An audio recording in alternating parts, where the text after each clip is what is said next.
Hello and welcome to doctor Amit academy. क्या 3 महीने के अंदर यूपीपीसीएस की प्रिपरेशन करी जा सकती है? क्या 3 महीनों में आप अपने सपनों को उड़ान दे सकते हैं? ऐसा बिल्कुल हो सकता है। और मैं यहाँ केवल प्रीलिम्स की स्ट्रैटेजी या प्रीलिम्स क्लियर करने की बात नहीं कर रही। आज इस वीडियो में हम बात करेंगे कि कैसे आगे आने वाले इन 3 महीनों में हम एक होलिस्टिक प्रिपरेशन कर सकते हैं, हम हमारा प्रीलिम्स कवर कर सकते हैं और प्रीलिम्स के साथ साथ मेंस का भी कुछ चंक कवर कर सकते हैं। तो बेसिकली इस पूरी स्ट्रैटेजी में मेरा फोकस केवल प्रीलिम्स या फैक्ट्स पे नहीं रहेगा। मैंने आपको पहले भी बताया है वीडियो में, जो हमारी प्रीवियस वीडियो थी जिसमें हमने सोर्सेस की बात की थी, कि आपका ध्यान सिर्फ फैक्ट्स पे नहीं होना चाहिए। आपको फैक्ट्स और कॉन्सेप्ट दोनों को बराबर वेटेज देनी है, दोनों को साथ लेकर चलना है। और हमारी जो भी प्रिपरेशन है, देखो ये एक मैराथन है, एक दिन का काम नहीं है। तो इस प्रिपरेशन में आपका फोकस होना चाहिए कि आप प्रीलिम्स और मेंस इनकी कॉम्प्रिहेंसिव तैयारी करें। ये जो स्ट्रैटेजी वीडियो मैं आप लोगों के आगे लेके आई हूं, आप लोगों की ही डिमांड थी कि मैम बताएं कैसे किया जाए, कैसे सब्जेक्ट्स को मैनेज किया जाए। तो इसमें आप अपने हिसाब से, अगर आप सब्जेक्ट्स कुछ आगे पीछे करना चाहें तो आप कर सकते हैं। पर मैंने जो ये वीडियो, जो ये स्ट्रैटेजी आप लोगों के लिए प्रिपेयर करी है, इस स्ट्रैटेजी का मेन फोकस है कि आपका लगभग लगभग 40-50% सिलेबस, रुकिए, टेक्निकल चीजें सीरियसली।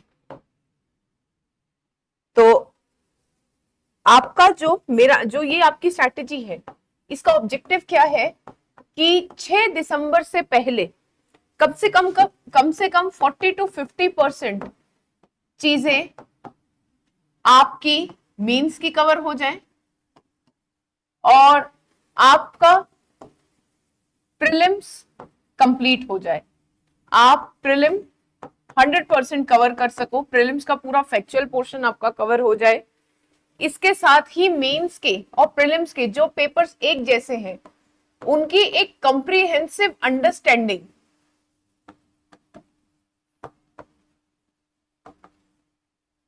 और कंसेप्ट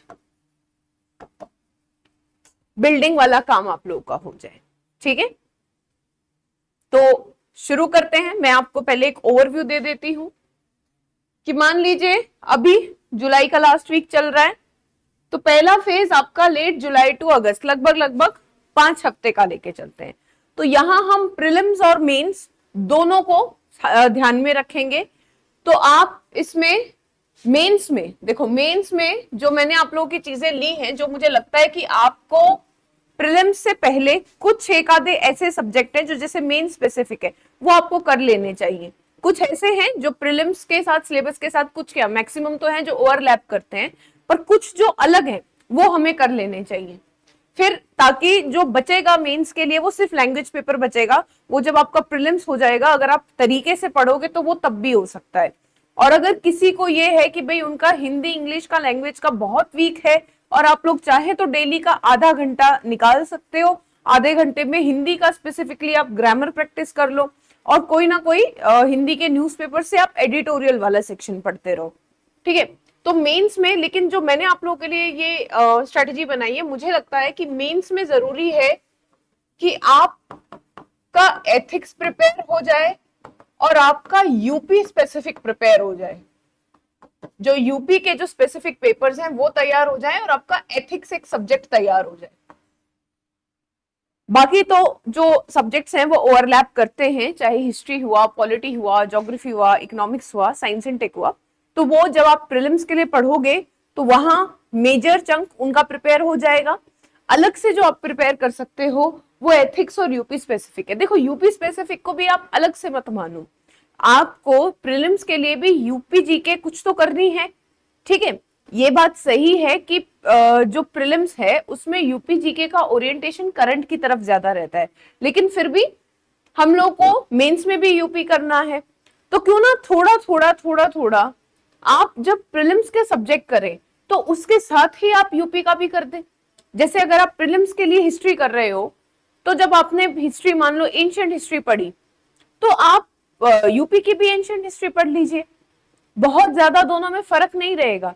तो उससे क्या है कि आपको अलग से बहुत ज्यादा यूपी प्रिपेयर करना नहीं पड़ेगा, आपके सब्जेक्ट्स के साथ ही यूपी की भी प्रिपरेशन होती रहेगी, ठीक है। और दूसरा एथिक्स, एथिक्स बहुत ही ज्यादा इंपॉर्टेंट सब्जेक्ट है, चाहे आप यूपीपीसीएस दो चाहे आप यूपीएससी दो, आप सब जानते हैं कि एथिक्स का कितना बड़ा रोल है, एथिक्स के स्टडीज का कितना बड़ा रोल है, एथिक्स की थ्योरी का कितना बड़ा रोल है। तो आपको ये पेपर भी आपके दिसंबर से पहले प्रिपेयर कर लेना है, ओके। चलिए, तो पहले फेज है इसमें एथिक्स है, ये मतलब लगभग 5 हफ्तों का रखा है टाइम पीरियड मैंने, सितंबर 4 हफ्तों का है। फर्स्ट फेज में सबसे ज्यादा इंपॉर्टेंट, मतलब मेरे जो ये प्रिपरेशन है, अगर मैं इसका ब्रिज बोलूं तो, अगर इसकी फाउंडेशन बोलूं तो वो रहेगी पीवाईक्यू एनालिसिस और एनसीईआरटी, ये आपका बेस होना चाहिए।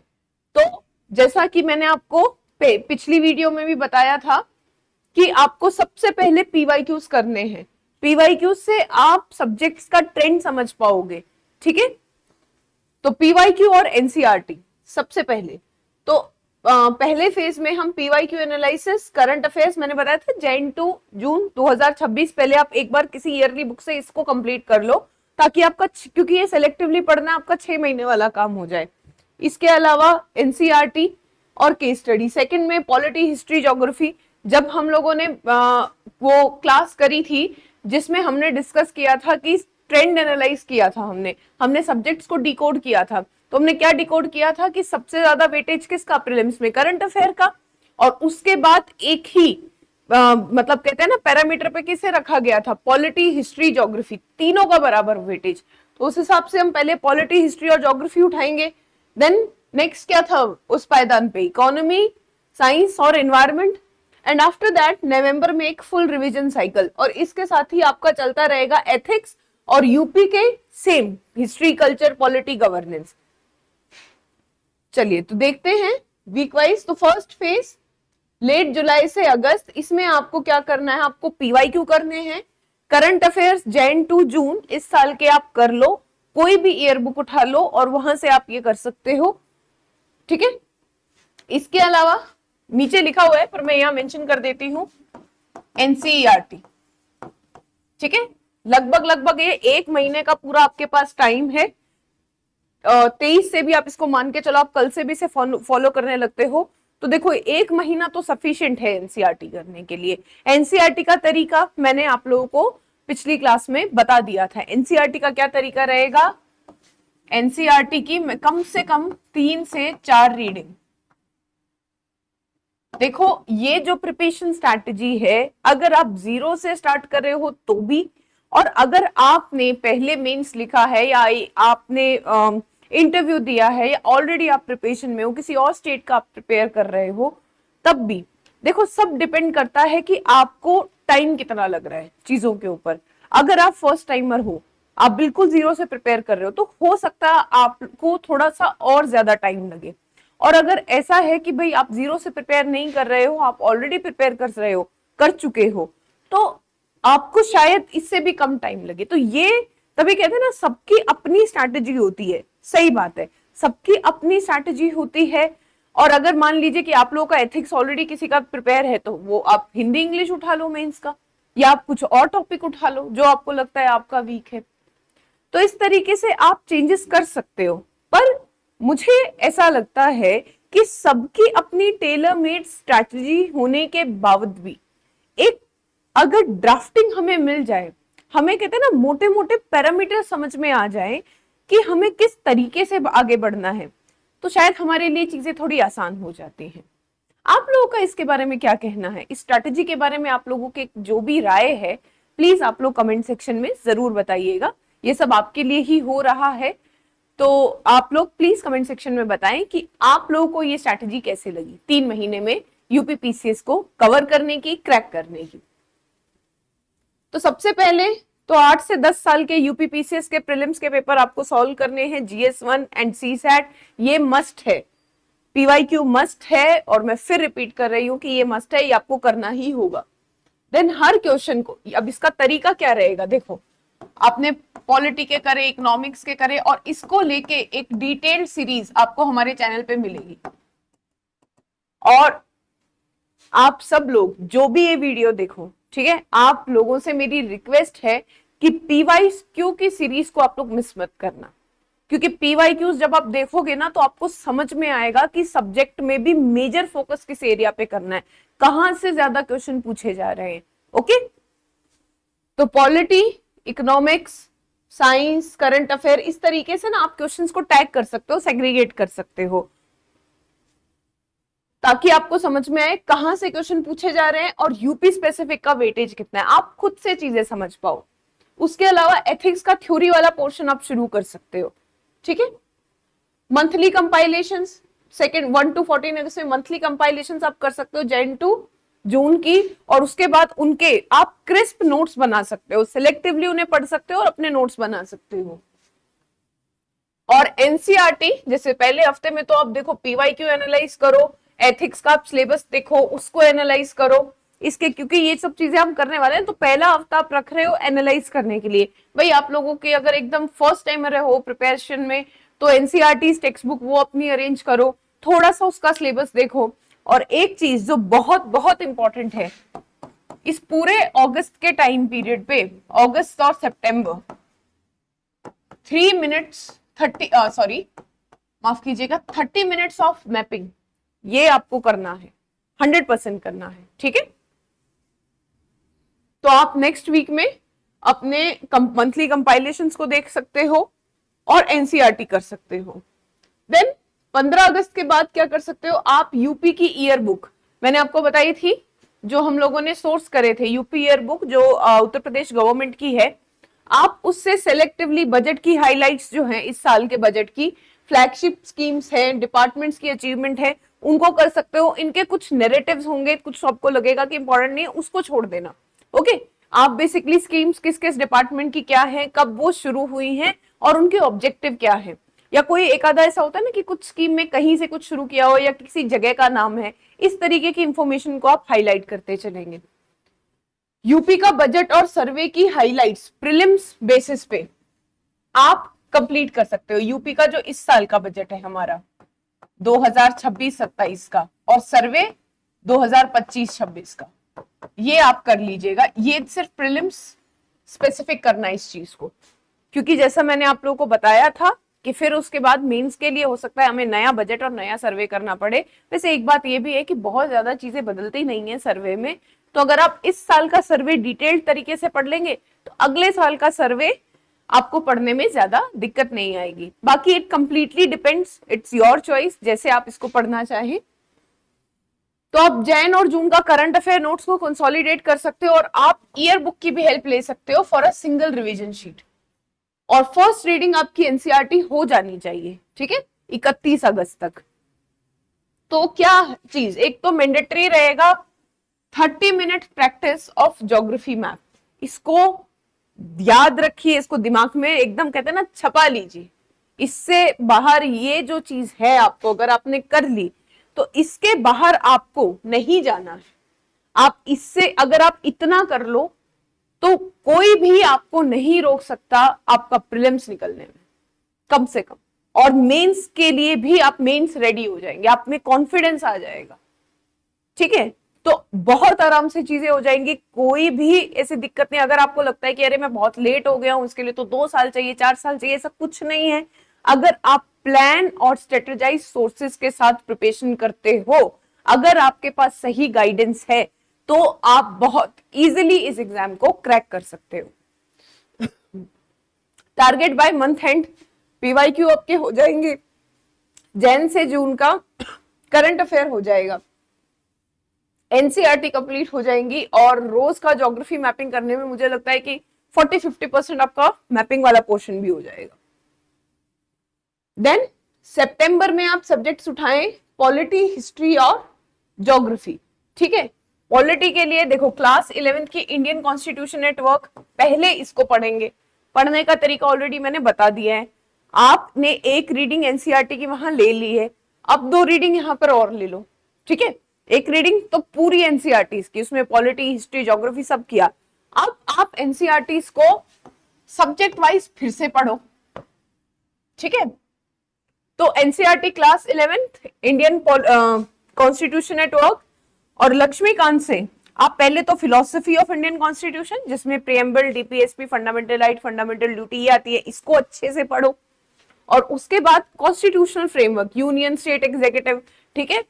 तो जो आपका ये पार्ट 5 है, पार्ट 6 है, इनको आप एक बार कर लो। और इसके साथ ही अपना बेयर एक्ट रखना और आर्टिकल वगैरह साथ साथ देखते चलना। तो आर्टिकल्स, बेयर एक्ट से, उसके बाद अंडरस्टैंडिंग के लिए ये बुक से चीज कवर हो जाएगी। देन उसके बाद आप हिस्ट्री, मॉडर्न हिस्ट्री उठा लो, sorry ancient and medieval history उठा लो, और आप पॉलिटी का लक्ष्मीकांत, जुडिशरी, कॉन्स्टिट्यूशनल बॉडीज और ये वाली चीज कर सकते हो। Then you can go for modern India, या फिर आप इसको और चेंज कर सकते हो, आप यहां पे उठा लो मॉडर्न इंडिया और यहां पे कर लो एंशिएंट एंड मिडीवियल, मर्जी आपकी है, ठीक है। तो इस तरीके से आप कर सकते हैं। और पैरेलली यूपी के हिस्ट्री के चैप्टर्स आप कर सकते हैं, ठीक है। जब आप हिस्ट्री करेंगे तो यूपी की हिस्ट्री, और जब आप पॉलिटी कर लेंगे तो यूपी की पॉलिटी, ये दोनों चीजें आप साथ में कर लेंगे। यूपी फ्रीडम मूवमेंट और फिगर्स एंड इवेंट्स जब आप मॉडर्न इंडिया करें, और डायनेस्टी सेंटर्ड या आर्कियोलॉजिकल साइट्स, बहुत ज्यादा नहीं है ये बेसिकली, जो मतलब इनकी साइट्स रहेंगी, जो भी जैसे डायनेस्टीज रही हैं यूपी में, ठीक है, जो सेंटर्स रहे हैं उनके बारे में आप कर सकते हो साथ साथ। जब आप ज्योग्राफी करें तो एनसीईआरटी फिजिकल ज्योग्राफी मैंने बताया था, ह्यूमन ज्योग्राफी और जीसी लियोन के जो फिजिकल कॉन्सेप्ट हैं, जीसी लियोन के, वो आप कर सकते हो। और साथ में यूपी की फिजिकल ज्योग्राफी, उसको आप कवर करें। एथिक्स की केस स्टडी भी आप साथ के साथ करते रहें, और सितंबर का करंट अफेयर आप कर लें। तो बाय दी मंथ एंड आपकी polity, history, geography prelim level पे कंप्लीट हो जाएगी, ओके। और उसके अलावा जीएस 5 में यूपी के जो चैप्टर्स हैं, ज्योग्राफी के और हिस्ट्री के, ये दोनों सेक्शन आपके कवर हो जाएंगे, ज्योग्राफी के, हिस्ट्री के और पॉलिटी के, सॉरी। और इसके अलावा करंट अफेयर सितंबर का हो जाएगा, ज्योग्राफी की मैपिंग हो जाएगी आप लोगों की, ठीक है। अगस्त सितंबर 2 महीने सफिशिएंट है मैपिंग करने के लिए, रोज का अगर आधा घंटा भी निकालते हो तो। अब अक्टूबर में आपका फोकस होना चाहिए इकोनॉमी, साइंस और इन्वायरमेंट पे, ठीक है। तो यहाँ पे अब देखो, यहां तक तो हम सितंबर तक, हमने अगस्त में शुरू किया है, अगस्त और सितंबर 2 महीने हमारा एथिक्स चल रहा है। एथिक्स के साथ जो जो हम सब्जेक्ट कर रहे हैं प्रीलिम्स के लिए, उसका यूपी स्पेसिफिक हुआ है। अब यहाँ पे आप फुल फ्लेज यूपी पे ध्यान दे सकते हो along with the prelim subject. तो इसमें जैसे आप क्लास 11-12 की इंडियन इकोनॉमी करो, इकोनॉमी के लिए, ठीक है। 11th और 12th की एक तो जो इंडियन इकोनॉमी वाली बुक है वो, प्लस माइक्रो इकोनॉमिक्स का कुछ सेलेक्टिव आप पढ़ सकते हो, बट चाहो तो स्किप कर देना। मैक्रो इकोनॉमिक्स भी आपको करनी चाहिए, ये दोनों तो आपको मस्ट है। और माइक्रो का कुछ सेलेक्टिवली आप पढ़ना चाहो आपके सिलेबस के अकॉर्डिंग तो वो आप देख लेना, बट लेकिन ये 2 आपको यहाँ पे करनी है। रमेश सिंह स्टैंडर्ड बुक है, आप ले सकते हो। इसके अलावा आपको इकोनॉमिक सर्वे करना है 2025-26 का, और यूनियन बजट की हाईलाइट, ठीक है। 2025-26 का सर्वे, 2026-27 का इस साल का जो बजट है इंडिया का, ये करना है, और यूपी का इस साल का बजट और सर्वे आपको करना है, ओके। साइंस एंड टेक में आप बेसिकली एनसीईआरटी कर सकते हो, साइंस एंड टेक की 6 to 10th, और 11-12 के कुछ सेलेक्टिव चैप्टर्स आप ले सकते हो। बायोटेक्नोलॉजी और जो इन्वायरमेंट वाला बेसिकली सेक्शन है वो आप देख सकते हो। और लूशन से फैक्ट्स के लिए आप जर्नल साइंस लूशन से कर सकते हो, ओके। नेक्स्ट, इसके पैरेलल में आप जैसे इकोनॉमी का तो सर्वे और बजट वगैरह कर लो। यूपी की कोई अगर साइंस एंड टेक की, देखो बहुत ज्यादा नहीं रहेगा इसमें, हार्डली ये तो 2 दिन का काम रहेगा। कुछ आपको दिखता है जो हमारे पास ईयर बुक है, या आप जो मैग्रा हिल की भी बुक निकाल रहे हो, उसमें यूपी का जो सेक्शन है साइंस एंड टेक का, आप वो कवर कर लो। यू नो आपका साइंस एंड टेक पूरा होलिस्टिकली इससे कवर हो जाएगा। कुछ थोड़ा बहुत यहाँ बचता है सर्वे बजट वगैरह में, तो आप इतने इसको अपने हिसाब से आप डेज को उसमें एडजस्ट कर सकते हो, ओके। और देन इन्वायरमेंट एंड इकोलॉजी, और जब इन्वायरमेंट इकोलॉजी करो तब भाई यूपी की जो फॉरेस्ट रिपोर्ट है आप उसे देख लो। यूपी के जैसे कितनी कंजर्वेशन साइट्स हैं, रिजर्व्स कितने हैं, पार्क कितने हैं, सेंचुरीज कितनी हैं, वो आप देख सकते हो, रामसर साइट्स कितनी हैं। एंड देन वीक 4 में सारा ये देखो, ये पूरा हफ्ता रखा है कंसोलिडेशन का। अगर किसी वीक के आपके कॉन्सेप्ट छूट गए हैं, आपके टॉपिक छूट गए, आप पीछे चल रहे हो, तो फिर यहाँ पर 4th वीक आपके पास पूरे 7 दिन है जो बचा हुआ है उसको कंप्लीट करने के लिए। कोशिश करनी है कि बैकलॉग ना रहे, पर हमेशा ऐसा होता है कि जितना हम टारगेट सेट करते हैं उसका बहुत बहुत अच्छा एफर्ट करें तो भी 70% हो पाता है। तो वो जो 30% है उसके लिए भी हमें, जो भी कभी आप लोग भी अपनी खुद की स्ट्रैटेजी बनाओ ना, तो हमेशा बैकलॉग को पूरा करने का टाइम उसमें इंक्लूड रखना, क्योंकि बैकलॉग रहेगा। और अगर आपने वो टाइम नहीं रखा ना, आपके नहीं नहीं मैं तो मतलब दिन रात करूंगा, दिन रात पूरा, ऐसा हो ही नहीं सकता कि मैं मेहनत ना करूं। अगर आप इस सोच से चलते हो तो हो जाता है कि आपका बैकलॉग नहीं हो पाता, और फिर जितना आप कहते हैं ना मोटिवेशन के साथ चले थे उतना ही आपका मोटिवेशन डाउन हो जाता है। तो कहते हैं ना मामा से काना मामा ही अच्छा, कुछ ना करने से तो करते रहो, वही बढ़िया है। ये जो प्रिपरेशन है ये आपकी कंसिस्टेंसी मांगती है। तो बैकलॉग के लिए आप लोग अपनी भी स्ट्रेटेजी बनाओ, तो थोड़े से दिन जरूर रखा करो। मतलब आप ये मान के चला करो कि जो टारगेट बनाए उसमें से सिर्फ 60-70 पूरे होंगे। नवंबर फुल रिवीजन और मॉक टेस्ट। नवंबर में आप मॉक टेस्ट लगा सकते हो और अपनी रिवीजन कंटिन्यू कर सकते हो। तो बेसिकली नवंबर तक हमारा क्या, एथिक्स हो गया, और हमारा जीएस 5-6 यूपी के जो चैप्टर्स हैं उनकी सेकंड रीडिंग यहाँ पे हो जाएगी। और ये मतलब एथिक्स तक का, यहाँ तक का हमारा काम हो जाएगा। हमारा पॉलिटी, हिस्ट्री, ज्योग्राफी का रिवीजन करो एक हफ्ते में, ऑलरेडी आप कर चुके हो उन्हें डिटेल लेके एक वीक देख के। देन राउंड 2 में आप इकोनॉमी, साइंस और एनवायरमेंट करो, करंट अफेयर्स को कंसोलिडेट करो, मॉक लगाओ, जितने ज्यादा हो सकते हैं मॉक लगाओ। पूरा नवंबर मंथ आपका रिवीजन और मॉक टेस्ट में जाना चाहिए। फुल लेंथ मॉक लगाइए, और आपने क्या क्या टॉपिक वाइज कहां दिक्कत आ रही है आप उसकी एक लिस्ट बना सकते हो, ताकि आपको पता रहे कि आप कहां गलती कर रहे हो, और फिर उसी टॉपिक को उठाओ और रिवीजन करो। तो 2 फुल रिवीजन साइकिल आपके कंप्लीट हो जाएंगे। और फिर 1 से 6 दिसंबर कुछ नहीं करना है इसमें। आपने जो मॉक लगाए, आपके जो चैप्टर्स में आपके सबसे ज्यादा डाउट आ रहे हैं, जहां प्रॉब्लम आ रही है, जहां आप ज्यादा मिस्टेक कर रहे हो, केवल आप उनको ही देखते रहो। ये पूरा जो नवंबर का टाइम है, यहाँ पे आप स्टार्टिंग में ही, इसलिए ना जो एथिक्स वाला पार्ट है और जो यूपी चैप्टर्स वाले पार्ट हैं इनको स्टार्टिंग में देख लेना, थोड़ा थोड़ा ऊपर ऊपर से ब्रीफली, फिर पूरा का पूरा फोकस करना आप प्रीलिम्स के ऊपर। नवंबर जब आ जाएगा, आपने ऑलरेडी 2 रीडिंग कर ली है चीजों की, तो आप प्रीलिम्स का नवंबर तक जब तक आएंगे तो उस टाइम पे आपका पूरा फोकस होना चाहिए कि भाई आप हर एक सब्जेक्ट, हर एक मतलब बुक में से जो आपके सोर्स हैं उसमें से फैक्ट्स निकालते जाएं और उनको रिवाइज करते जाएं। तो मैक्सिमम टेस्ट, सबसे अच्छा रिवीजन का तरीका टेस्ट होता है, तो मैक्सिमम टेस्ट आप इस मंथ में लगाएं। तो आई होप कि आप सब लोगों को ये वीडियो पसंद आई होगी, और आप सभी लोग, आप लोगों की क्या राय है इस स्ट्रैटेजी को लेकर वो हमें कमेंट सेक्शन में जरूर बताएं। आप लोगों की कुछ और रिक्वायरमेंट है तो आप हमें उसके बारे में बता सकते हैं, और हमारे इस चैनल के साथ जुड़े रहिए। Thank you, have a nice day.